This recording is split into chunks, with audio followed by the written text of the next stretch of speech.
Operation নিয়ে গেছে, আমাদের কোনো জানায়নি যে কয়টার দিকে ওটি ডেট দিয়েছে। আমরা বলে সন্ধ্যার সময়, এখন দেখছি যে নিয়ে গেছে ওরা, আমরা 4:30টার দিকে, ওরা এসে মানে আধা ঘন্টা পরে নিয়ে গেছে বাচ্চা, ওটিতে নিয়ে গেছে। ওটিতে নিয়ে গেছে, ওরা আব্বু জানে না, ওটিতে ওরা আব্বু নিচে গেছে। পরে হচ্ছে যে ওরা আসলো, আমার কাকা ছিল, আমার কাকার সাথে করে নিয়ে গেছে ওটিতে। তারপরে ভাত খাওয়ার বিষয় কয়েছে যে বাচ্চা হচ্ছে ভাত খাওয়া 4 ঘন্টা পরে যে ওটিতে করবে। ওরা হচ্ছে যে ওরা নিয়ে গেছে আগে। আমি বললাম যে আপনারা নিয়ে যাচ্ছেন, আপনার বাচ্চাটা 3টা দিকে ভাত খেয়েছে, এখন তো সেই সময়টা হয়নি, আপনারা নিয়ে যাচ্ছেন। তারপর তো কোনো সমস্যা নেই করে ওটিতে নিয়ে গেছে। পরে আমার কাকারে বের করে দিয়েছে সে, যে হচ্ছে যে এখন ওটিতে কোনো লোক থাকা যাবে না। তখন আসলো রাত্রে, হচ্ছে যে বাচ্চা আসলো এখানে, ঠিক আছে আইসে বাচ্চা বমি করছে। আমি বলছি বাচ্চা তো বমি করছে, বাচ্চা বমি করছে কেন? হ্যাঁ, বলছে যে বাচ্চাটা ভাত খাওয়াইছে, ভরা পেটে রয়েছে। আমি বলছি ভরা পেটে রয়েছে, আপনারা বলছি না যে হচ্ছে এইটা তো ওরা 3 ঘন্টা মানে 4 ঘন্টা বুঝিনি, তারপরে নিয়ে যাচ্ছে কোনো সমস্যা নেই। এখন বলছে বমি করছে, তারপরে নিয়ে গেলেন কেন? কত কোনো সমস্যা নেই, এই কথা করে গেছে। পরে রাত হচ্ছে 1:30 দিকে খেসে নিয়ে উঠেছে, হচ্ছে কি হাও মাকে ছিলে খেসে নিয়ে উঠেছে, হয়ে গেলে কি একটা ওষুধ দিয়ে গেলো। পরে আবার কাজ আমরা ওরা বলছে না যে সঠিক কি বাচ্চা কোনো সমস্যা হয়েছে। পরে সকালে বলছে যে বাচ্চা যে অজ্ঞান হয়েছে, ওরা হচ্ছে যে মাথায় ব্রেনের সমস্যা হয়েছে, ব্রেনের সমস্যা আমার নিউরো রয়েছে, ঢাকা থেকে ঢাকা নিয়ে আমাকে কিছু করার নেই।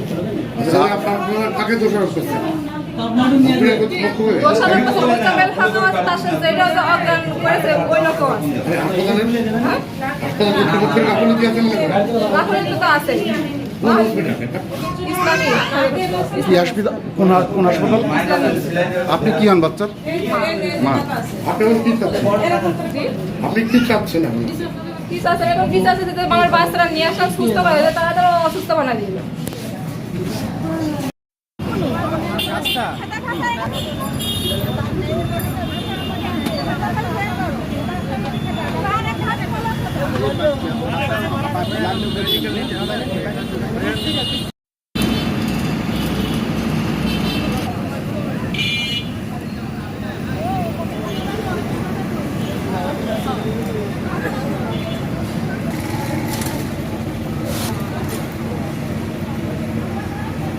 আমার নাম মোহাম্মদ আরিফুল ইসলাম, বাড়ি রান্নাবাজার, পুরোদা গ্রাম।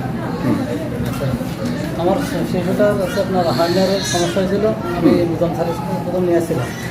তিনি আমাকে বলছিল যে আজ থেকে 1 বছর আগে নিয়ে আসছিলাম, আজ থেকে 1 বছর আগে বাচ্চাটা আমি নিয়ে আসছিলাম। তিনি আমাকে বললো যে এটা 2টা পরীক্ষা দিলাম। আমি তো 2টা করার পরে বলছে আমাকে বোঝা যাচ্ছে না সেরকম, আপনি বছরখানি পরে আসেন। বছরখানি পরে আমি ওনার কাছে আসছি। এবার উনি আমার পরীক্ষা দিয়েছে 5টা। পরীক্ষা করার পরে উনি বলছেন ঠিক আছে, সমস্যা নেই, অপারেশন করা যাবে, বাচ্চার রেজাল্ট সব ঠিক আছে। এই কথা বললে আমি বাসায় চলে গেলাম। পরে 3-4 দিন পরে আমি আবার আসছি যে অপারেশন করবো বলে। মিলন ভাইরা আমি জানাইছি আমি বাচ্চার অপারেশন করবো, আসছি। ঠিক আছে, তাহলে তুই খাওয়াস নে। আমি ভাই 2:30টার দিকে খেয়েছে, তো বলে সমস্যা নেই, আর যেন না খায়। এবার আমি নিচে প্রেসক্রিপশন নিয়ে আমার বডিতে প্রেসক্রিপশন দিয়েছে, আমি প্রেসক্রিপশন ওষুধ নিতে গেছি নিচে। আপনি ভর্তি করেছেন কবে? রিসেন্ট? যে কালকে। গতকালকে? কখন? গতকালকে করেছি আপনার হলো না, গত পরশুদিন বেলা 4টার দিকে। অপারেশনের উদ্দেশ্যে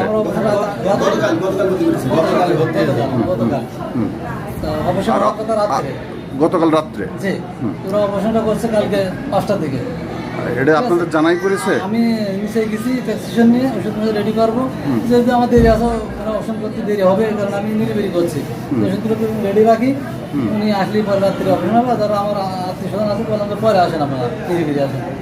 এবার আমি নিচে গেছি, গেলে ওরা বাচ্চাটা নিয়ে গেছে। তখন আমার ফোন দিচ্ছে দুজন থেকে, বাচ্চা নিয়ে চলে গেছে, কান্নাকাটি করছে, তুমি তাড়াতাড়ি। এবার আমি এসে থেকে বাচ্চা নাই, ওটি কিনে চলে গেছে, আমার কোনো যুক্তি দেয়নি। জি, আমি অপারেশন করার জন্য ভর্তি করেছি। ভাই, আপনার বক্তব্যটা তো আমরা শুনবই। জি, আমি অপারেশন করার জন্য ভর্তি করছি।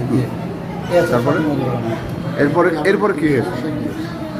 এখন সমস্যা কি? এখন সমস্যা বাচ্চার অপারেশন করার পরে জ্ঞান খুব লেট হয়েছিল। এবার আমি বারবার পায়তারা বসে দিয়ে যাচ্ছে, আমি পরে ভিতরে গেলাম, ডাকার পরে আপনি ডাকেন। অনেকক্ষণ ডাকার পরে উনি হালকা সেন্স আসার মতো হলো, এখন ওটা মানে আবল তাবল অবস্থায় এসলো কিনা এটা তো আমি মানে বুঝতে অপারেশন পারছি হয়েছে কালকে ঠিক কখন? না। বিকাল 5টার 5টায়। জি, জি। মানে এখন কি জ্ঞান ফিরেছে? এখন রুগীর ডাকলি কান্নাকাটি পাচ্ছে কিন্তু ওর সেন্স আসে না এখন। আচ্ছা, এখন ডাক্তার কি বলেছে আপনাকে? ডাক্তার বলছে যে মানে ওকে ঢাকায় নিয়ে যেতে হবে, ওনার ব্রেনের প্রেশার আছে। হুম। ইতিপূর্বে রাত্রি ওই স্টেশনের মতো হয়েছিল, তারপরে আচ্ছা। হাতে ডাক্তার মুজাম সাহেব ছিল, আমি ওনাকে ডাকলাম, হুম। তাকে সাথে দিন এসে সিলাম মিলাম দিয়ে ওটা বললেন সমস্যা নেই, সকালে আবার আসবেন। সকালে এসে একই কেস হুম। দেখে গেল, বলছে ভালো আছে, সমস্যা নেই, আপনারা খাওয়ান। তো খাওয়াবো তো খাতেই পারছে না, তো খাওয়াবো কীভাবে? তখন চেষ্টা করলাম, খাচ্ছে না, তো সেন্স নেই, দেখাবে কীভাবে? এখন রেফার করা হয়েছে? যে এখন কোথায় রেফার করা হয়েছে? Dhaka Agargaon science neuro science hospital.